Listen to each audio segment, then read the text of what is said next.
ایک صاحب سے میں نے کہا کہ جناب وہ 2000 ریال لگ گیا تو کیا کرنا ہے؟ کہنے کوئی مسئلہ نہیں، پاسپورٹ نواں بنوا لو، گنجائش ہے، یعنی ہر شے کا حل ہے۔ وہ میں نے کہا یار اب عمرہ کرنے جاتے وقت بھی بندہ دھوکہ دے کے جائے، اللہ کے گھر جاتے وقت بھی اس طرح کی حرکت کرے، کیا حال ہو گیا؟ ہر چیز کا لوگوں نے حل نکال لیا، ہر چیز کا لوگوں نے سٹائل بنا لی۔ ایسا نہ کریں، یہ درست نہیں۔ احمد رفوگر کہنے لگا اس طرح سیوں گا کہ پھاڑنے والے کو بھی پتہ نہیں۔ ان کا پیسے لے یار تو سی دے۔ اس نے سی دی، اگلے شام ہی لا کے بچھا دیا گدا۔ تیسرے دن بادشاہ سلامت آئے، آ کے پہلی نظر گدے پہ ڈالی، اس نے بلایا سب ملازمین کو، کہا کس نے سیا ہے؟ کہا جناب کیا ہوا؟ کہا یہ پھٹا ہوا تھا۔ کس نے؟ کہا نہیں پھٹا ہی نہیں۔ وہ کہنے لگے بنو بات، میں خود پھاڑ کے گیا تھا، تو بتاؤ صحیح سیا کس نے ہے؟ کہا جناب آپ پھاڑ کے گئے تھے تو بتایا کیوں نہیں؟ فرمانے لگے اسی لیے تو بتایا نہیں تھا کہ تم خود تحقیق کر لو، بلاؤ بتاؤ سیا کس نے۔ تو بلا لیا، احمد رفوگر آ گیا۔ اس کو جب بلا کے سامنے بادشاہ کھڑا کیا، کہا بھئی تو نے سیا ہے؟ کہنے لگا حضور آپ کے سارے ملازم کٹھے ہو کے آئے تھے، میری غلطی کوئی نہیں۔ کہا نہیں یار تو بڑا کاریگر ہے، میں نے اپنے ہاتھ سے پھاڑا تھا پر مجھے بھی نہیں پتا چل رہا کہاں سے پھٹا تھا۔ اچھا یہ بتا یہ تھیلی جو ہے یہ بھی تو نے سی تھی؟ اس نے کہا جی آپ کے خادم کا ہی کارنامہ ہے، وہ فلانے علاقے کے قاضی صاحب آئے تھے، اس میں سے ہیرے نکال کے تو کھوٹے سکے بھرے تھے، تو مجھے بھی تھوڑا سا حصہ ملا تھا۔ محمود نے سارے گواہ بھی اکٹھے کر لیے، ثبوت بھی اکٹھے کر لیے۔ پھر قاضی کو بلایا، پہلے سارے ثبوت اور گواہ کیس حل کر لیا۔ پھر ہمارے ہاں یہ حال ہوتا ہے کہ مدعی 2-3 ہفتے کے بعد خود ہی ہاتھ باندھ جاتا ہے، کہنا تسی میری جان چھڈو، مجرم پھڑو پاوے نہ پڑھو۔ وہ کہتا ہے مجھے معافی دو، میں رہا۔ ظلم ہے نا، ظلم زیادتی ہے کہ جو بیچارہ اتنے سوال مجرم سے نہیں ہوتے جتنے مدعی سے ہوتے ہیں۔ آپ یقین کریں اتنے سوالات ہوتے، بیچارہ ہف جاتا ہے۔ یہ طریقہ درست تو نہیں، ایک لٹ گیا اور دوسرا طرح طرح کے سوالوں کے جواب دیتا پھرے بیچارہ۔ سارے ثبوت اکٹھے کر کے قاضی صاحب کو بلایا، تنہائی میں لے جا کے محمود غزنوی نے کہا قاضی صاحب آپ سے غلطی ہو گئی، غریب آدمی تھا، وہ لٹ گیا ہے، اس نے تو بڑی مشکل سے کچھ ہیرے جمع کیے تھے اور اس کی کل کائنات تھی، تو آپ اس کا مال اسے دے دیں، بات ختم۔ قاضی صاحب کہنے لگے آپ مجھ پہ الزام لگا رہے ہیں، سوال ہی نہیں پیدا ہوتا۔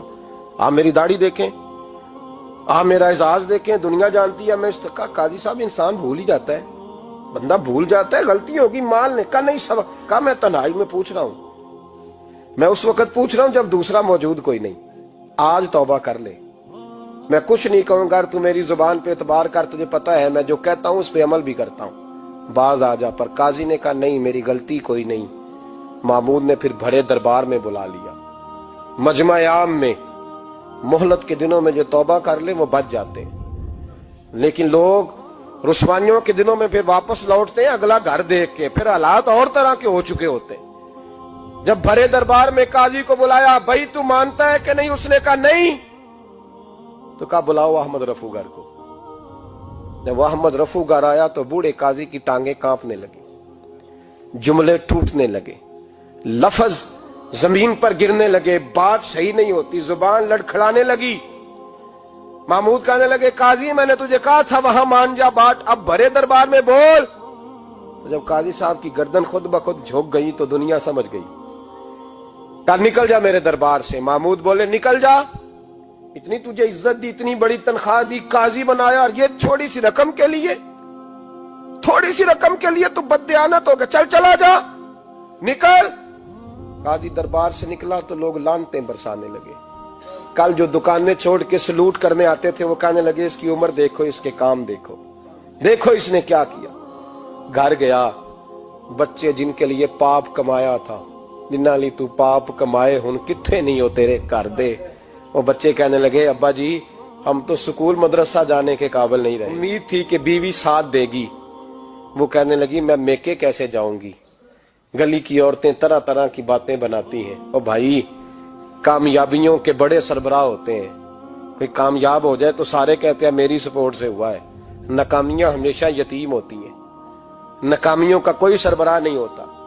جب تک تو قاضی تھا تو بڑے بات تھی، ہر بندہ کہتا تھا رشتہ دار ہے، رسوائی ہو گئی تو وہ تیری آنکھ ہو یا سنگ ملامت کی چبھن، کون پہنچا ہے میرے درد کی گہرائی تک، دور شہرت میں تو یاروں نے کیا یاد بہت، ساتھ آیا نہ کوئی کوچے رسوائی تک۔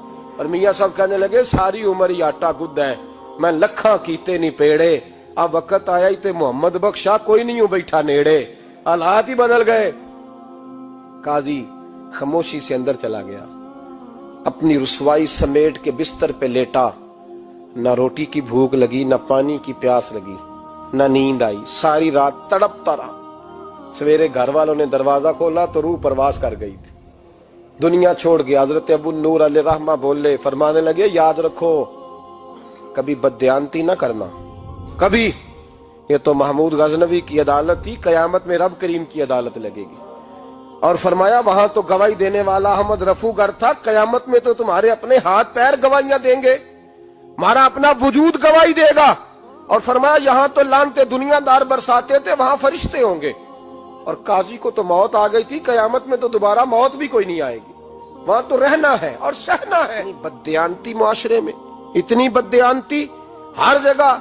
اس معاشرے کا بھی کچھ بنے گا جہاں دوائی بھی خالص نہ ملے، جہاں دوائی میں بھی بددیانتی ہو۔ لوگ اپنے بچے کو آکسفورڈ یونیورسٹی میں پڑھانے کے لیے غریبوں کے بچوں کے رگوں میں جو دوائی اتارے وہ بھی 2 نمبر۔ اتنا بڑا بھی کوئی بددیانت معاشرہ ہوتا ہے کہ لوگ یہاں تک دھندا کریں، یہاں تک کہ لوگ لوگوں کی زندگیوں سے کھیل جائیں اور ہمیں احساس تک نہ ہو کہ کوئی مر جائے گا، کوئی ڈوب جائے گا، کیا بنے گا۔ اور جس نے وہ اپنی رجسٹر کی دوائی کی، اس نے 2-4 لاکھ روپیہ لیا اور اس نے یہ نہیں سوچا کتنے انسان میری وجہ سے مریں گے۔